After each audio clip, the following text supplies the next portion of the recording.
Welcome. My name's Kelly.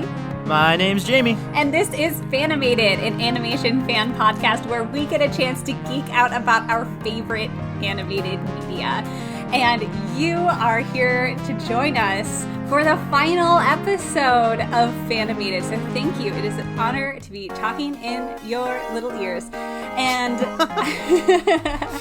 Jamie and I wanted to bring this podcast full circle, bookend it in the best way we know how, and that is to talk about Steven Universe again, which was the very first episode of Fanimated was Steven Universe.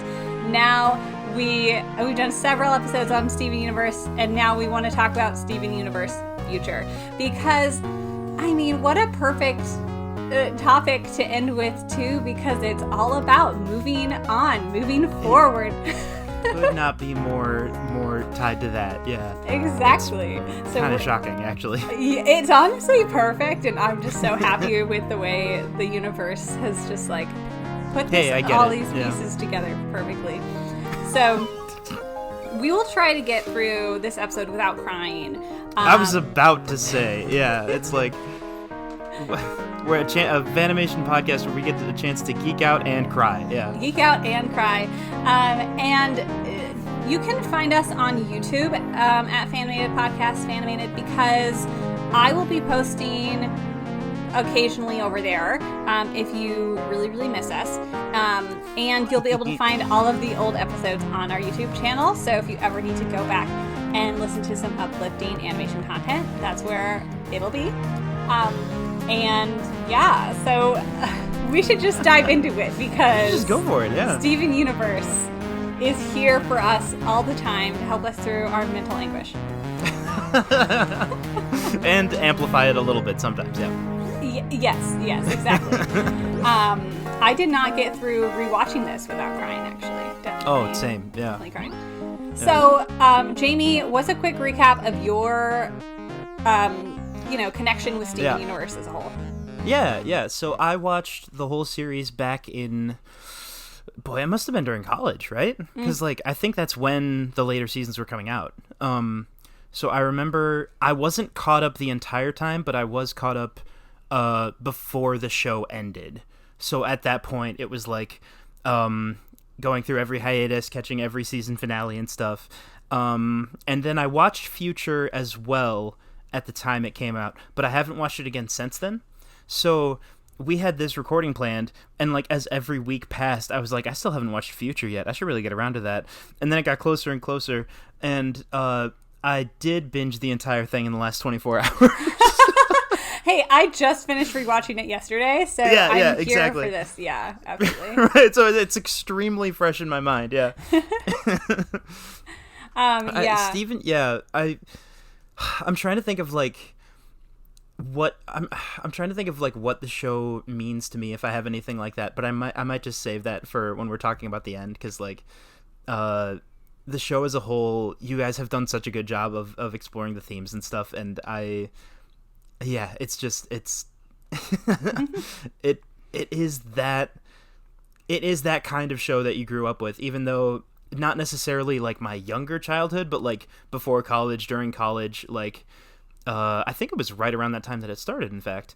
And it still felt like growing up in a lot of ways, and realizing it's a time when you're going off and trying to do your own thing and trying to figure out who you are, which again lines up perfectly with Future. And yeah. Yeah, it's all about finding out who you are, figuring that out, and Steven tries to figure that out throughout the entire original series and through this epilogue series as well. And go back and listen to the old Fanimated episodes where I discuss even in more depth all about Steven Universe. But obviously, I have been a fan since 2012, and by then I think we were at least partially halfway through season 1 or something. Season 1 was awkwardly super long. I don't know, but definitely followed it all the way through. And I'll say in general, Steven Universe Future is one that I always really loved and cherished, and really appreciated that there was this closure to it. Yeah, I would agree. And I know some people were kind of upset that it wasn't quite the same, but it really isn't quite the same as the original, right? Like, it can't be with 20 episodes.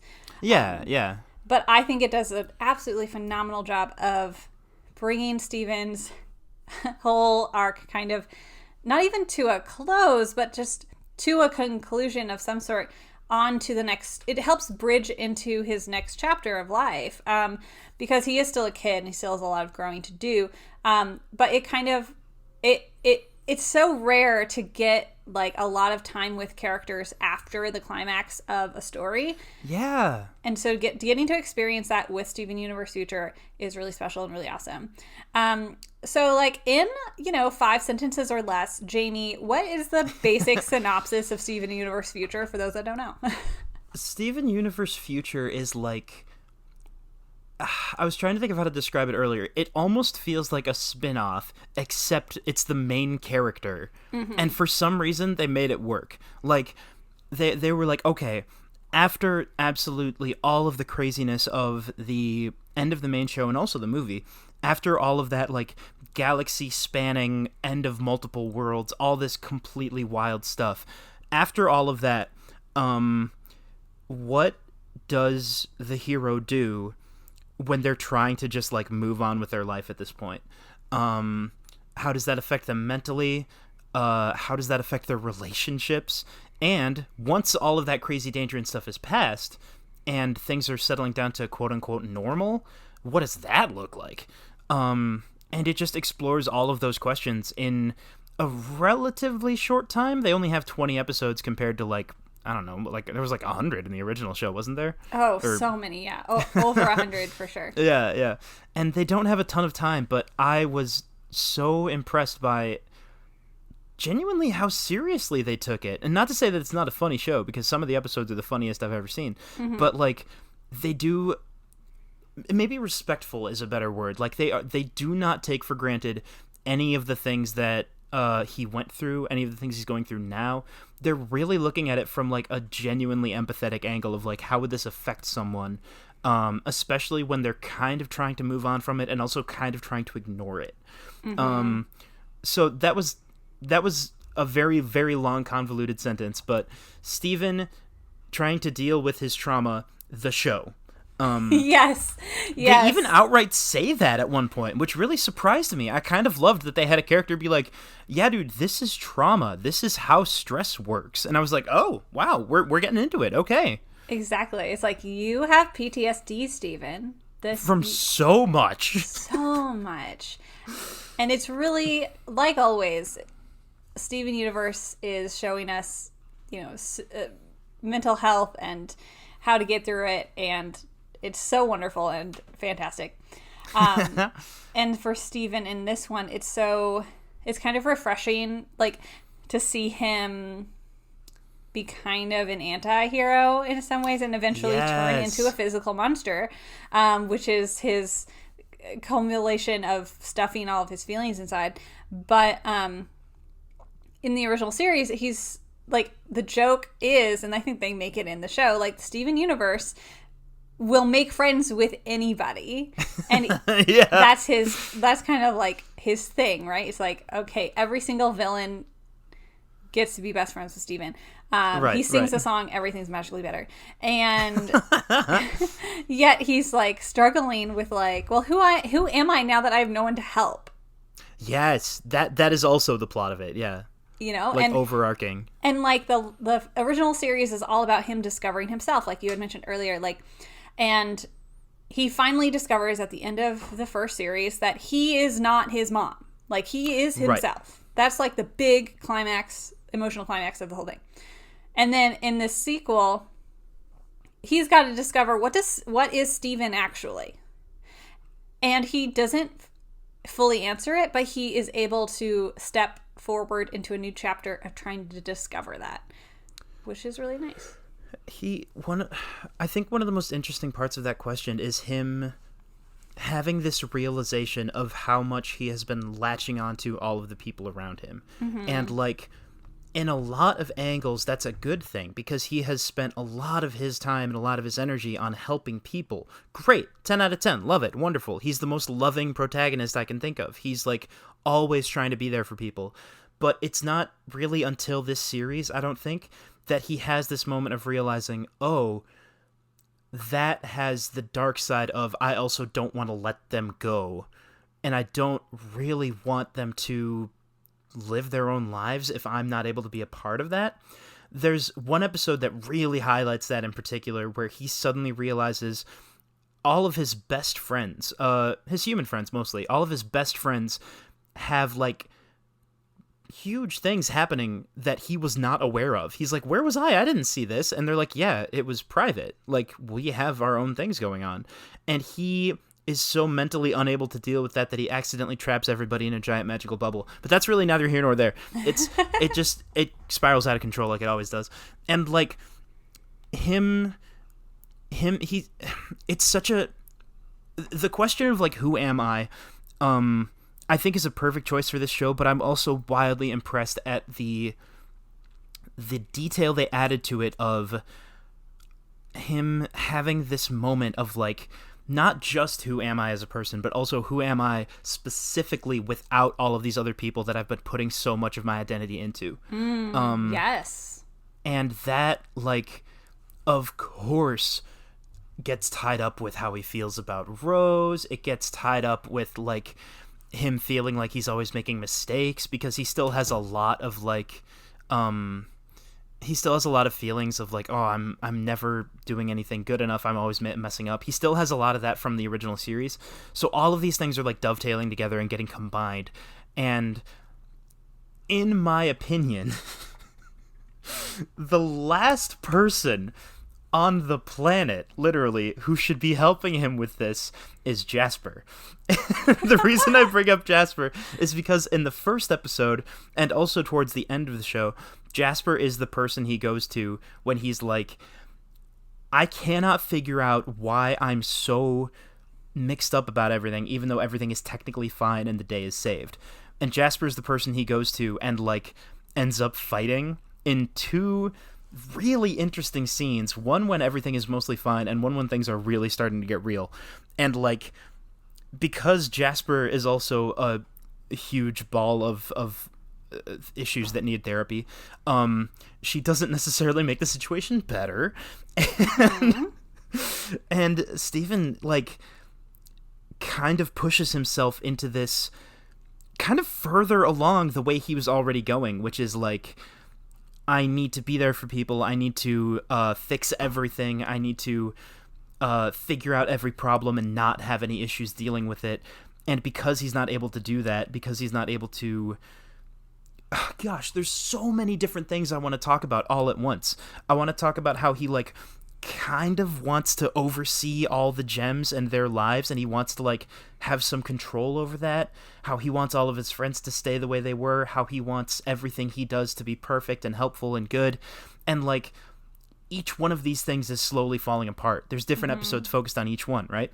And, like, I'm kind of skipping ahead to the end, but all of those combine to this breakdown in the last 3 or 4 episodes, and it's really rough to watch. He is so insistent that everything is fine. You don't need to worry about me. I don't want to make anyone worry. That it just leads to quite literally the biggest boss fight of Future. It's like his emotions get so out of control and so what's the opposite of repressed? I don't know. After you've repressed them, that it results in him literally thinking he is a monster, which of course makes that manifest, you know? And I got really, really amped up about this, and I forgot your original question, but but the point is, it's really something. In a way, I felt more attached to that plot line than I did with some of the ones in the original show. Like, it was all internal, and it's all about identity, and it's all about figuring out what you're doing with your life, with your limited time, and, like, I just found that fascinating. Yeah, absolutely. And I honestly don't think there was an original question, but like right. But yeah, it's just like diving into this emotional roller coaster Steven's journey is. It's like, honestly, he just has to like ultimately let go of what was, and like even though he doesn't fully answer who he is or what the future will look like, he accepts he accepts it. He accepts that it's not going to be the same, and that he's going to go out and find it and embrace it and get out of his comfort zone, which is such a nice conclusion, because it's not like I am this. It's like I get to discover who I am, because no one ever stays the same throughout their entire life. And if you are staying the same throughout your entire life, I think you need to work on yourself, because like, you know, we're always discovering who we are. And especially at that age, he's like 16. Okay. That's like, so it's terrifying. You have no idea who you are. I didn't know like, I still don't know who I mean, you know, I know myself better than I used to, but you know, it just like with every relationship, it takes time to learn who you are and to get to know yourself. And Steven never even had a chance to do that very much, because he was always fighting monsters and going into space and doing crazy things and not living a normal life. And I love that this show addresses all of those crazy things, that he didn't have a normal childhood and that he has had all these horrible traumas, and that he needs to, you know, work on them and get better. And yeah, it's an absolutely wild ride. So him being in that state of mind and him being 16 are like, this is diverting slightly, but it makes everything with the proposal so much like, it's so awkward and cringy to watch, but it makes so much sense given where he's coming from, right? Like, it's not my favorite episode because I do not enjoy watching it knowing how badly it goes, but like, I also have secondhand embarrassment, so yes. Yeah. But like, when I stop and think about how old he is, what he's been through, and like what he is currently thinking about and feeling, like, it makes sense for him to kind of pump himself up to this conclusion of like, yeah, of course I should do this. Yeah, right? Yeah, definitely. And like, it does not go well. And like, what he's doing is, not only does he realize, oh, well, every future I can think of, it includes Connie, so that's one thing I can control, like I can take action on that step. But also he repeatedly says to her, like, let's be Stevani, because when I'm Stevani, I know what I want and I know what I'm doing, because he loves that part of Connie. But it's like, right, it's like you're asking her for her hand in marriage for the wrong reason now, and obviously, like, she's not ready yet, and you know, and she lets him down as gently as she can, you know, because like, she obviously still loves him, but it's the start of the, you know, kind of him falling apart a little bit. Yeah, definitely. But yeah, it's like he's so lost, he just is searching for any sort of steady, constant thing, and Connie is that, but he can't lean on her in that way, you know? That's a really good point. Like, I don't know if at that moment he even realized that like, wanting to be Stevani all the time and wanting to be sure is not 100% just, oh, I love Connie and I want to spend time with her. It's also like, I'm just so tired of not knowing what to do. Yeah. And like, yeah. Oh boy, that's rough. She like she was so entranced and like delighted by the song and like the little picnic he set up and everything. I got the feeling that she was expecting him to say like, hey, do you want to officially be dating, or do you want to like call ourselves boyfriend and girlfriend or something like that? Because as soon as he's like, will you marry me, everything changes, and she's just like, huh? Excuse me? What? Oh dear. This poor child. Yeah, poor child. And no, yeah, I think you make a good point that it's the start of things unraveling, because there's this bizarre moment without dialogue where he lies back in the sand and he doesn't say anything. He doesn't even do anything exactly. It's just suddenly there's this blast of power and there's like a crater around him. And that's it. You don't get an explanation. And you're just like, oh, okay, that's probably not good. And we move on. And it just gets worse from there, yeah. Yeah, because his new powers are like manifesting whenever he has these strong emotions. So suddenly he'll run really fast, or something will explode or something. And so this is just a huge emotional piece that, his powers come out again. And so, Steven goes through a lot in this entire season here, and eventually gets to a good place when, he's just got such a support system around him that can get him out of his monstrous form. And that's what we all need, everybody. Oh my goodness. Focus on your support systems. But do you have a specific favorite episode or a couple that are your favorites? Yes, definitely. So, first of all, the easy ones, which are funny episodes. The one with Bluebird, I think her name was Bluebird, kills me because this character shows up, and Steven has sent out a message to the entire galaxy, right? Like, hey, everyone who used to be a gem working for the Empire but wants a new life, come visit us and we'll teach you about art and stuff, right? It's incredibly hopeful and optimistic. Good stuff. So tons and tons of gems are showing up. A gem shows up. It was extremely clearly a fusion of two former villains. They're very clearly like, no one suspects a thing. And all the characters are just like, what do we do about this, man? This is, oh gosh, like, we want to do the right thing and give everyone a second chance. It's just, whatever. And you get to the end of the episode and they're like, haha, it was us all along. And Steven's like, yes, I know, everyone knew. There's no twist. It's so good. Excellent. And I appreciate too that these are two characters that Steven never does reconcile with.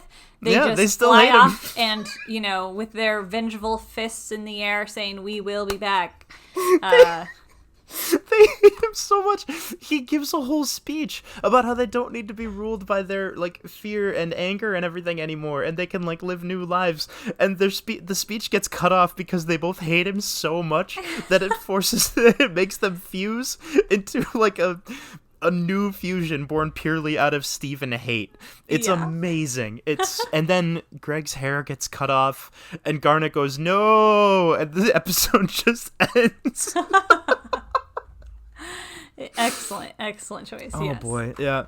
The other one is I think it's the one where Sunstone is trying to teach everybody about safety regulations, and the only reason it sticks out in my mind so much is because at the end Steven shows up and he's just like, it's fine, everything's fine, I'm gonna push all my responsibilities into one responsibility, it's perfect. And he looks like he's about to fall asleep and everyone is just watching him like, what is happening right now? Yes. Oh my goodness. And he's just stretching himself too thin. Oh boy. Yeah. I would probably go with favorite episodes. This episode sucks to watch, but the one where Greg invites him to come see where he grew up. Mr. Universe. That was going to be my answer, too. Oh, boy. So, what I love about this conflict is that this is such a good... The plot writing in this is off the wall. They did such a good job of... This character has been keeping a secret from Steven that would make him very upset if he learned about it. But this first character, in this case Greg, literally never crossed his mind that it would be a bad thing. For perfectly understandable reasons, it never occurred to him that Steven would be upset about this. Right. So for context, yeah, it's kind of a nice twist because for context, Greg is like, hey, you're struggling. My son, let's go on a road trip. Let's go. And so they go, and then he's like, oh, wait, I need to grab something. And they break into a house, and he's digging around everywhere. And Steven's like, what is going on? And then Steven realizes this is the house where Greg grew up. This is the house where his grandparents live, who he's never met. And suddenly... his dad is saying how horrible it was, and it was like, oh, they can, it was a prison, they clearly were kind of controlling parents in some ways and very strict, but Steven is over here and suddenly has these outbursts of well, I never got that, he never got stability, okay, he never got a stable home, And so, like, to Greg, this is the worst place ever. And Greg completely raised him the opposite. And yet Steven is like, actually, a little structure would have been nice. I think at one point he's like, Mom's side of the family tried to kill me. Like, yeah. This doesn't sound that bad. Exactly. And it is, like you said, it's that, like, Greg keeps digging himself into a hole until he doesn't realize it. And then Steven has an outburst like, hey, this was actually, how could you call all that stuff so bad, you know? Because their experiences were very different growing up. Definitely. And they never even realized they had this potential rift before now. Mm-hmm. I think at one point Greg says, you grew up with freedom, and Steven's response is, I grew up in a van. And like, they have this huge argument that we've never really stopped and thought about before, because Steven didn't know this was out there. Like, he had no idea he even potentially had grandparents that he could have spent time with, or he could have visited. It's rough, And we never get a conclusion to it fully, but the ending sucks. The ending is like them on the side of the road after the van got kind of totaled a little bit, and Greg is saying things like, I'm really proud of you for like telling me off like that. I was never brave enough to say that to my dad, but it's gonna be all right. We're gonna go back home. We're gonna like get the van fixed up. And his voice just gets muffled and starts fading out while the camera zooms in on Steven, like he's just not listening. And it's the most unsettling thing I've ever heard.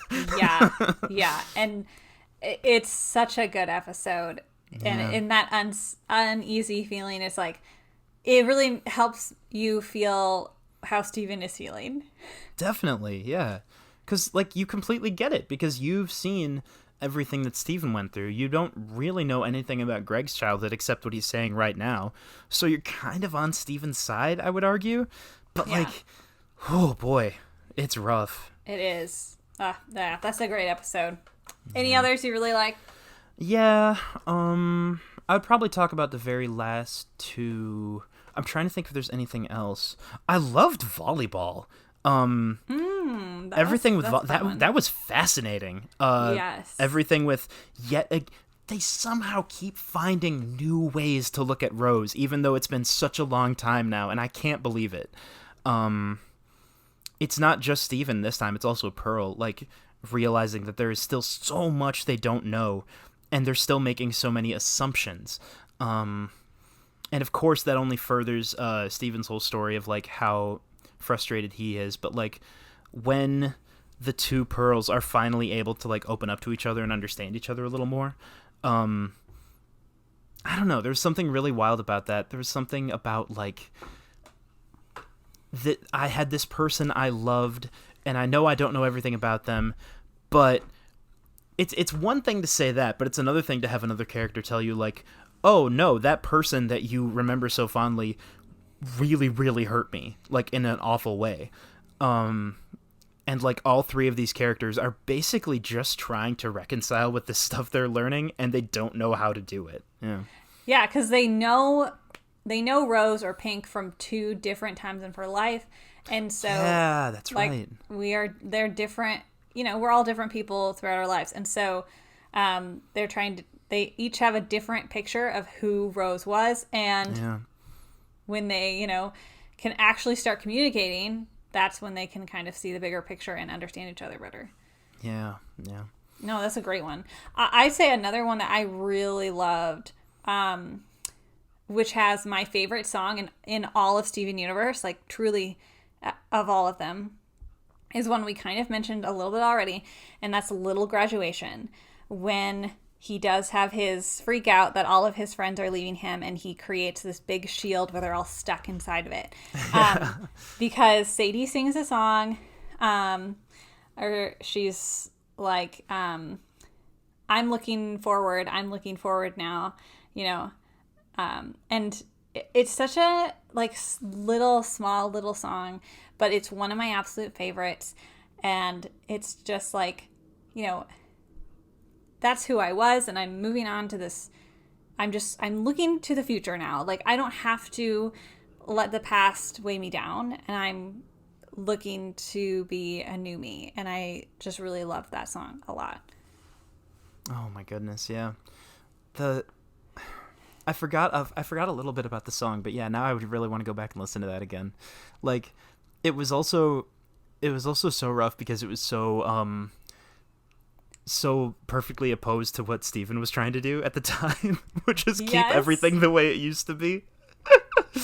Like, that whole episode, he's like, I think mostly he's trying to use Lars as like a focal point of like, he's kind of trying to reminisce with him about the good times, but he's also kind of trying to like latch onto Lars as like, the example that comes to mind is when he's like, "Oh, Lars, don't go over there," like with the context of like, "Oh, your ex is hanging out with her new partner over there," and Lars is like, "Yeah, I know. I'm friends with them. I just wanted to say hi. I'm gonna go say hi." Yeah, and Steven is left reeling because he's like, how many different paradigm shifts have happened while I wasn't watching, you know?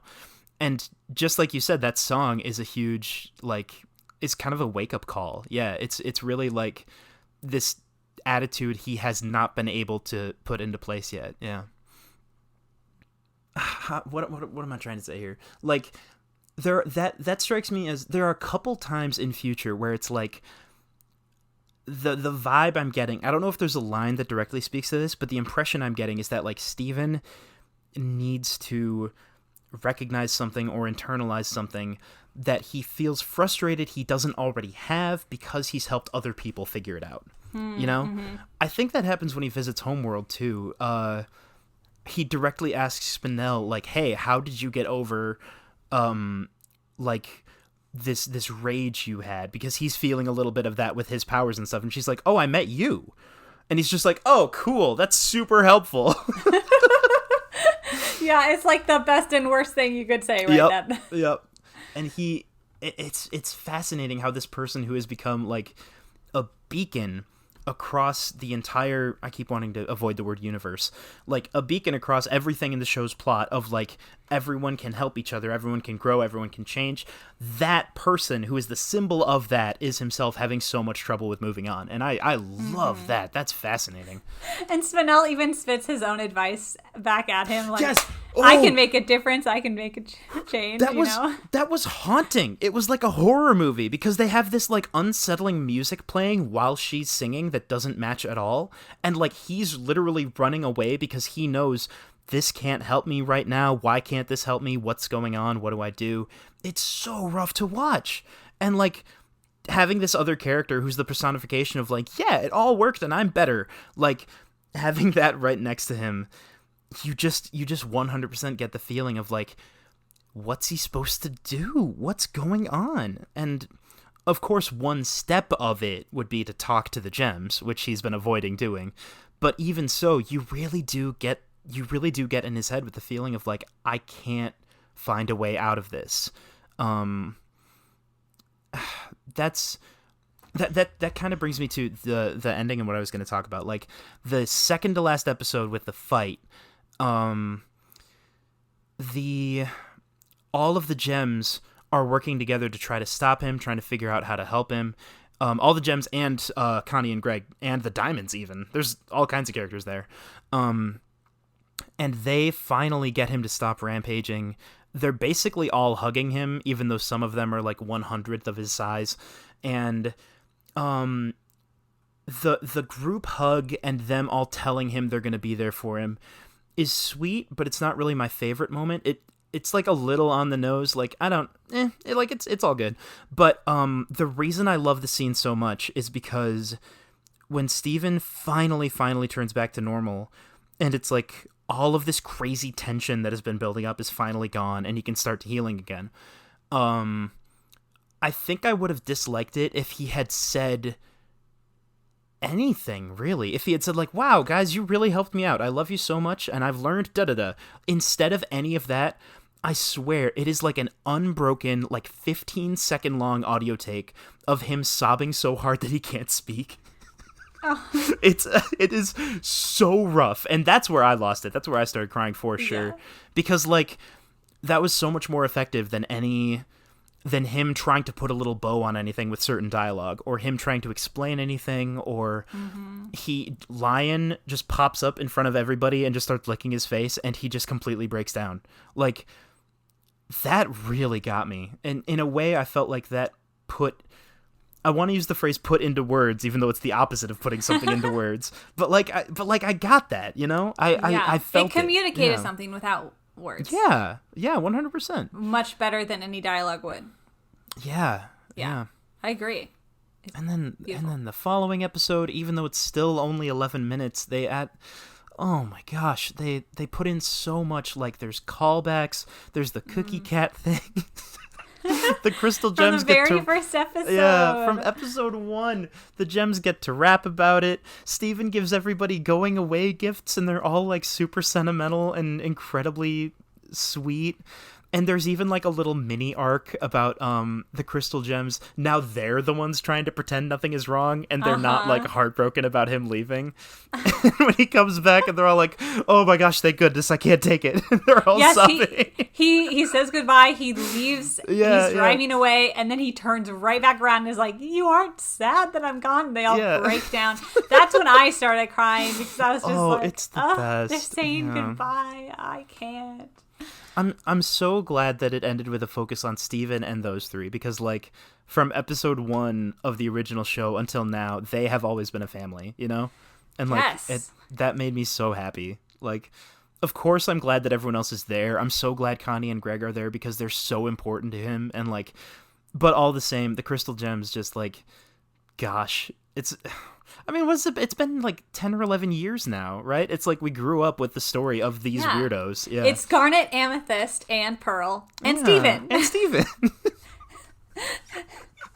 Man, that was wonderful. Oh my gosh. And he gives Peridot one of the original Star t-shirts. Like, come on, man. Oh, so cute. So, we talked a lot about Steven. We get so much like fun Easter eggs, and we get to see so many of the characters throughout the entire ending series here.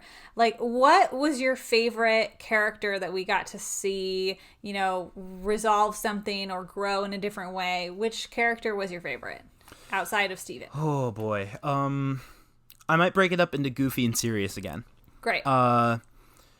Probably Peridot for Goofy. I loved the whole weirdness of the camp pining hearts thing. So like funny. They're bonding over funny. A bad TV show. No. Specifically, a good TV show that got a revival, and the revival sucked. Like, they're so united in how much they hate this show. Yeah. And like, there's some serious elements of that story where like Steven's dreams get wild, and like there's some really emotional stuff. But for the most part, I love how.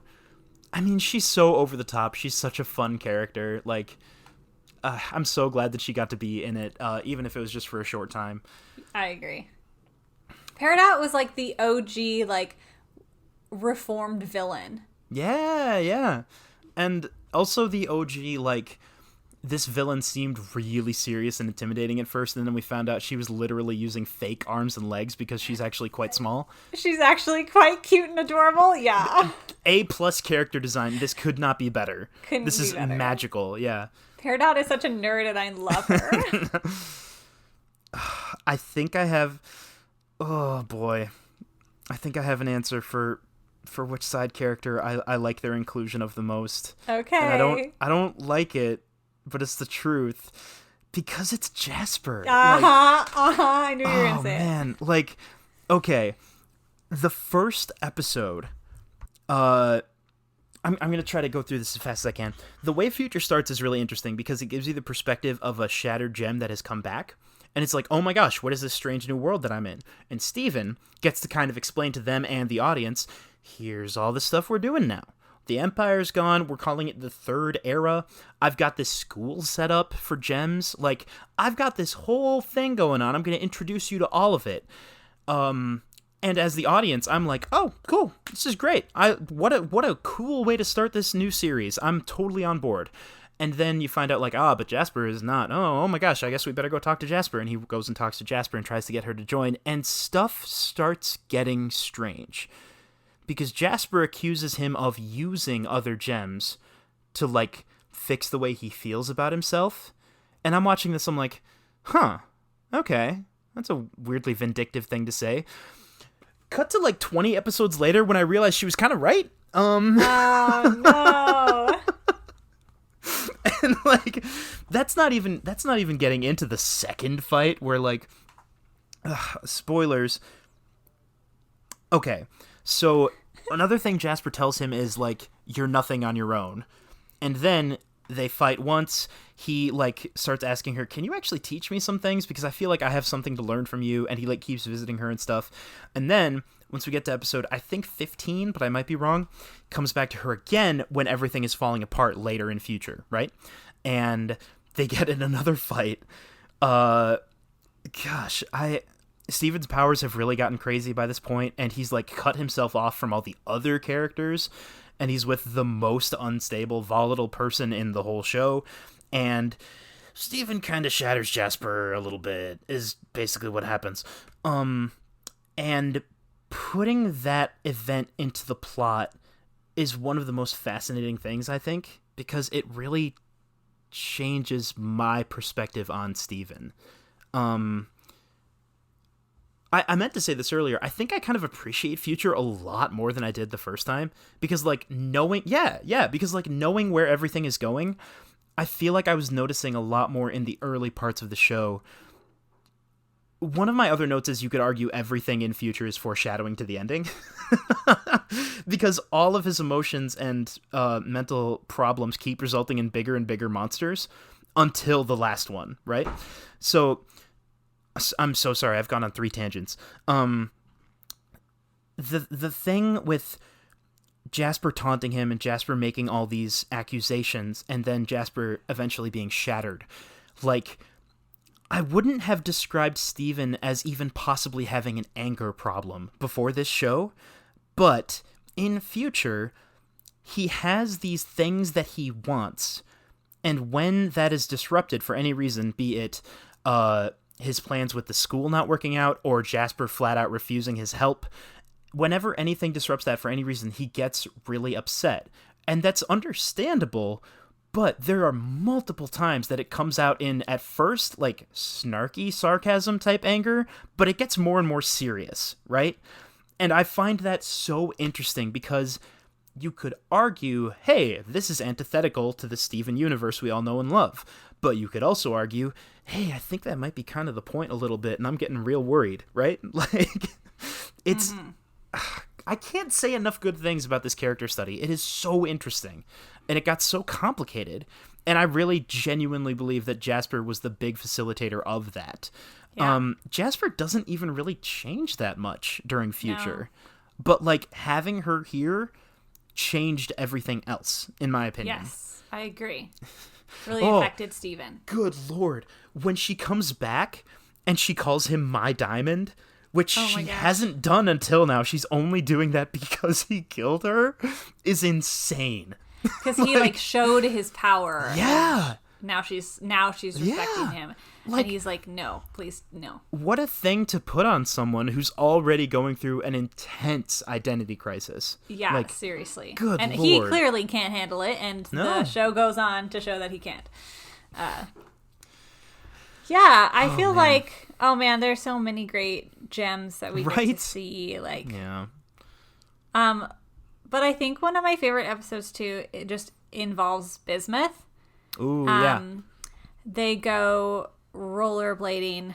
yeah. Where Sour Cream is the DJ.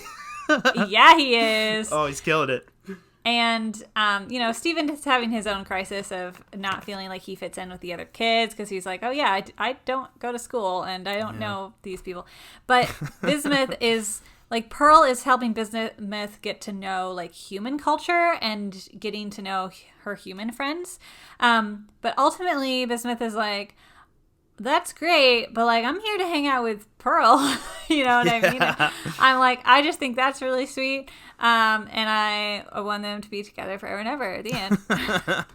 I like how they introduced that and didn't necessarily, like, give us an answer as far as what's going to happen there. They were like, okay, no, she clearly likes her. And then it's like, you know what?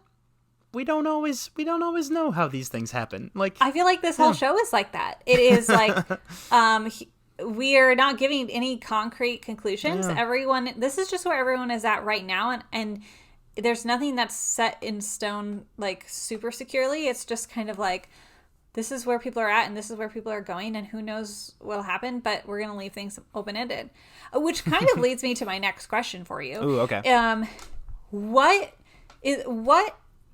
Of all the things that are inconclusive or like things that we don't know, like what is something that if there was one more episode, what would you want to know?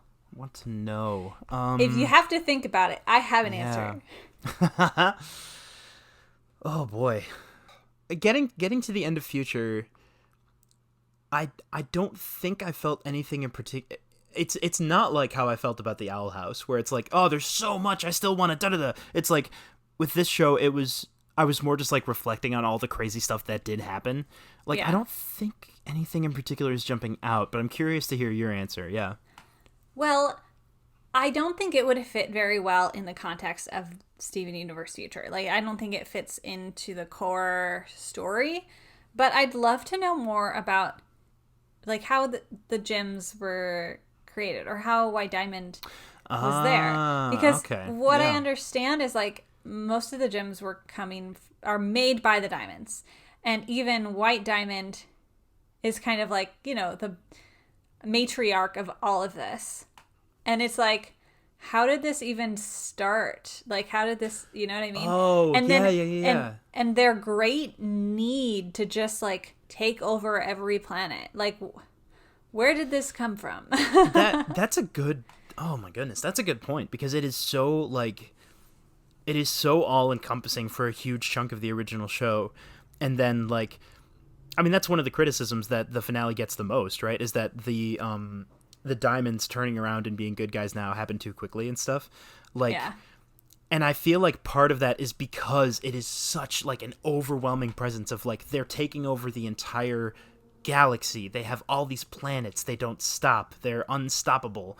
And like, that's a good point. I would love knowing more about that. And you're right, like, because, you know, it takes 5 seasons to even learn about the diamonds, and they're this great big overarching threat continuously, and then all of a sudden it does kind of turn.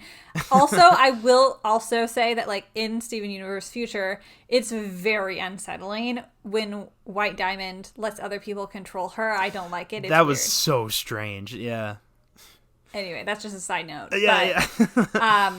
I love some good lore, and Steven Universe has so much of it, and at least maybe not like a ton, honestly, but it was given to us in such a great way that made it feel like it was really deep and awesome. And I would just love to actually know the deep and awesome things that are totally. Part of this. So, like I haven't, that would have been interesting, I guess. Like, I haven't rewatched the series proper in a while, so there might be some episodes I'm forgetting about. But like, I always wanted to know more about the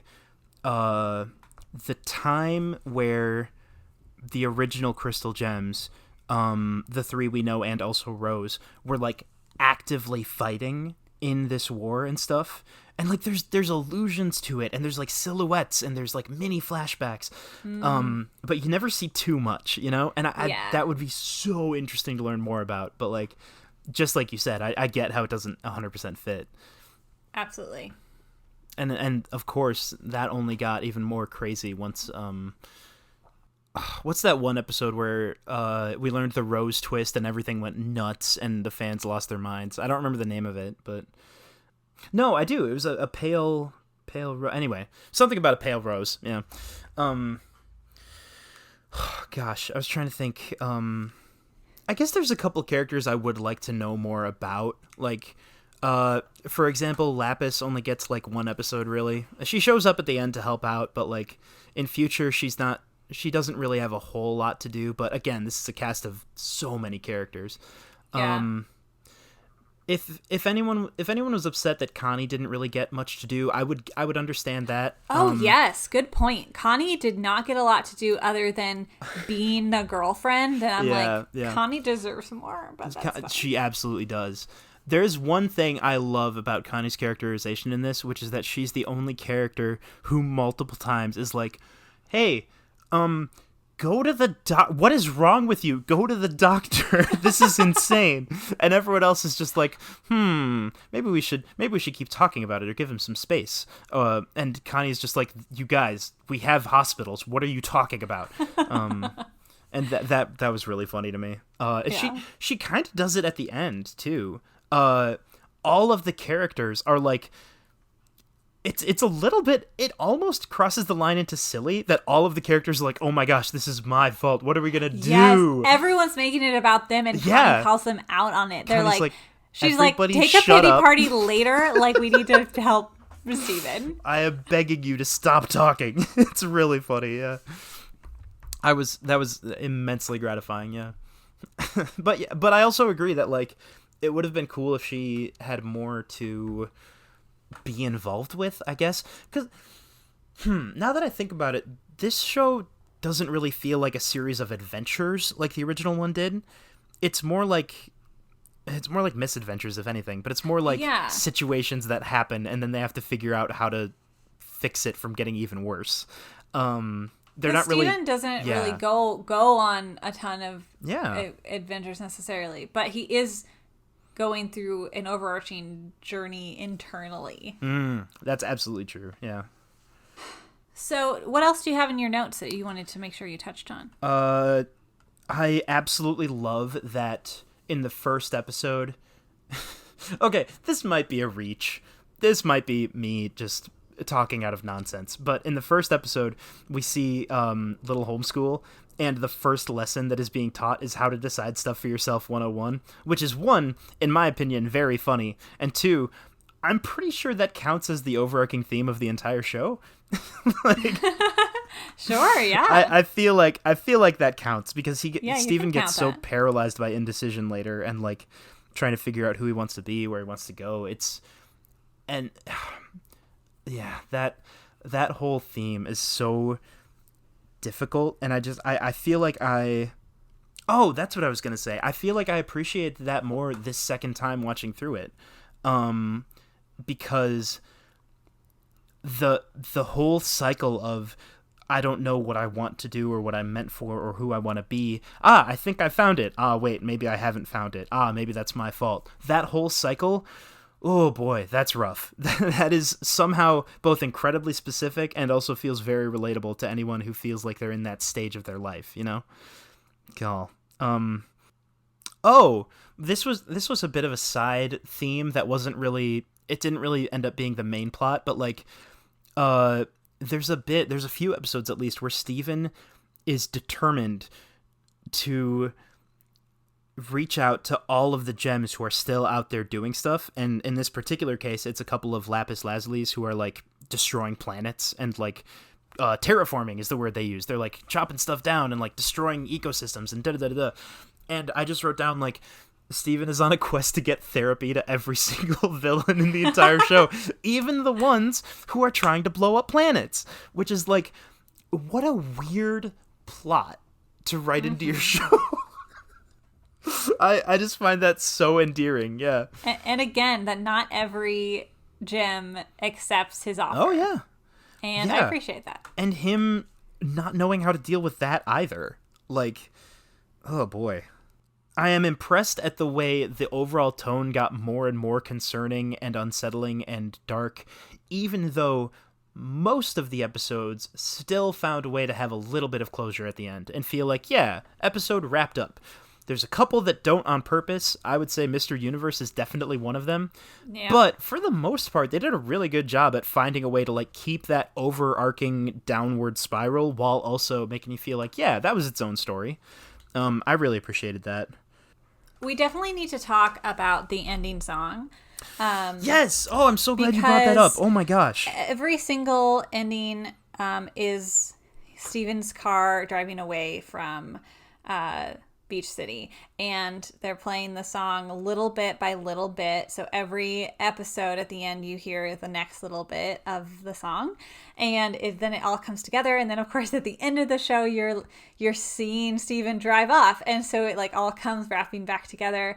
And I should say at the very beginning, the title card is the view from his windshield, and you have like the picture on his little visor thing, and so his like the picture is like his dashboard basically. I forgot about that. And so like the whole theme is like, oh, we're gonna leave Beach City, but the song at the end is just really beautiful and really sweet, and I love all of the music and all of the Steven universe, but that one's really lovely as well. And it's called Being Human, which is completely perfect, right? Like just. Oh my goodness. That one, I didn't think anything could rival Love Like You, but like that is genuinely up there. Definitely. Yeah, finally getting to hear the whole song play is such a wonderful moment, because you only get like 8 seconds of it or something each time the credits roll up. Yeah. I promise this is the last big thing. And it's not even a big thing. It is a way of like wrapping up all of the themes, even though it's a joke, which is Peridot and Steven hugging each other to say goodbye. They're both crying, and Peridot says, "Where am I going to find a Steven as good as you? I like this one." That's already hilarious, and I love it dearly, but Steven's response is, "Be the Steven you want to see in the world." And in my opinion, that's even better, and I want to like tattoo that on my arm. Be the Steven you want to see in the world. That's everybody. my takeaway from this show, yeah. Go sing a song and be friends with everyone. It's really something, yeah. It is. And what a delightful way to end such a impactful series for everyone. Steven Universe was such a huge show, and is something that is very comforting to go back to and watch. And so I'm glad we got, this kind of closure, even if we didn't get the 10 seasons I would have loved. So. Right. And what a great way to end this series, this Fanimated series. We are there, Jamie. We are at the end. I don't want to be at the end. Well, thank you everyone for listening for 5 years. It's been an amazing journey. It's been wild beyond my dreams, and I'm really, really proud of it. And I'm really, happy to have been able to record all these great conversations and do some really crazy things and talk to some really cool people. So definitely, again, follow us on the YouTube channel. You can listen to all the old episodes there. And if I'm live streaming or throwing a video up there once in a while, like don't be surprised, because I definitely am always going to be an animation fan and will always have a lot of things to say about animation. So thank you all for being such a fantastic community, and it's just a true pleasure to be a part of people's lives in this small way. So thank you so much for listening. And thank you, Jamie, for being here through so much of it. Yeah. Back to our very first episode, we talked about Big Hero 6. Big Hero 6, yeah. You convinced me that it was a good movie when I thought it wasn't. That's my mission in life, actually. Yeah, that's my true goal. So everyone go back and listen to that episode, because Jamie will change your mind on why Big Hero 6 is amazing. Yeah, it's been a true pleasure, Jamie. Yeah.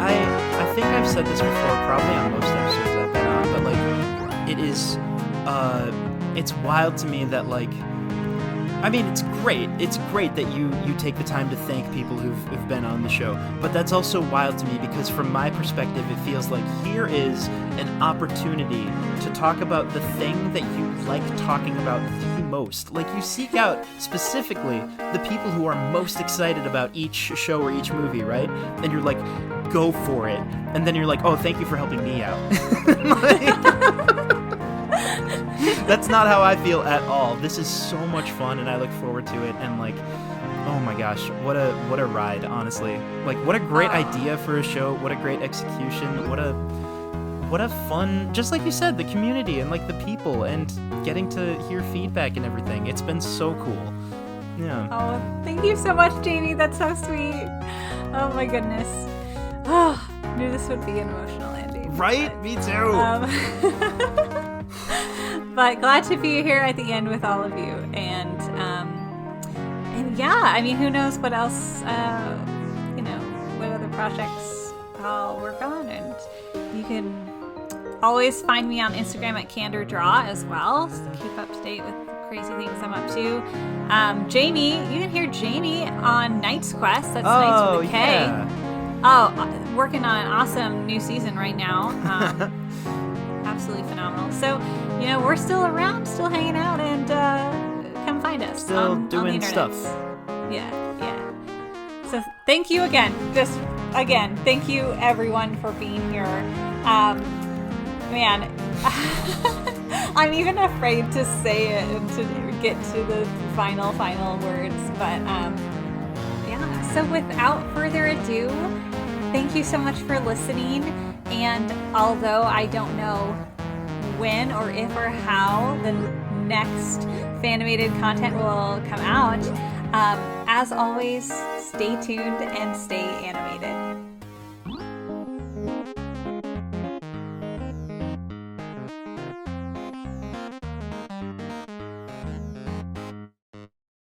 The music is provided by the folks at Purple Planet, and I'd like to thank my friends and interviewees who have been so supportive of this project and supportive of my love for animation over the years.